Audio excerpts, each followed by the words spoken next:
নমস্কাৰ বন্ধু বান্ধৱীসকল, খোৱা বোৱা কৰিলে নাই জনাব দেই। আৰু মোৰ এই ভিডিঅ'টো যোৱাকালি ৰাতিয়ে আছিলে আৰু বনাইছিলোঁ বইল মাছ, তাকে আপোনালোকক অকণমান দেখাইছোঁ। আৰু মাছ লৈ লৈছোঁ, ৰৌ মাছ আনিছিলে, ৰৌ মাছ, এইফালে বিলাহী, পিঁয়াজ, আদা, নহৰু আৰু মান ধনিয়া, আলু এনেদৰে লৈ লৈছোঁ। এইফালে কেৰাহীখনত পানীখিনি গৰম কৰি মাছটো এনেদৰে দি দিছোঁ আৰু 2 মিনিটমান এনেদৰে ৰখাৰ পিছত উলটিয়াই দিম। উলটিয়াই দিয়াৰ পিছত এতিয়া মই সকলোখিনি দি দিছোঁ, যি কাটি লৈছিলোঁ, পিঁয়াজ, বিলাহী তেনেদৰে দি যাম।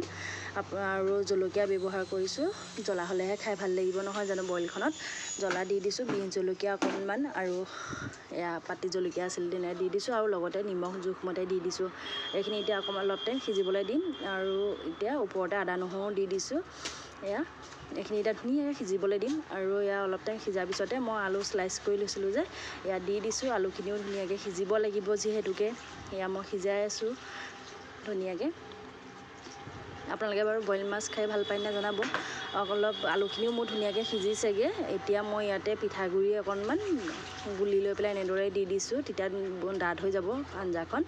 আৰু শেষত মই অকণমান মান ধনিয়া দি দিছোঁ দেই। আমাৰ বইল মাছ ৰেডিয়ে হৈ গ'ল। আৰু আপোনালোকে এনেদৰে খাই নে নাখায় জনাবচোন। আমাৰ ভাতৰ থালিখন ৰেডি হৈ গ'ল, পটল ভাজি, ভেন্দি ভাজি।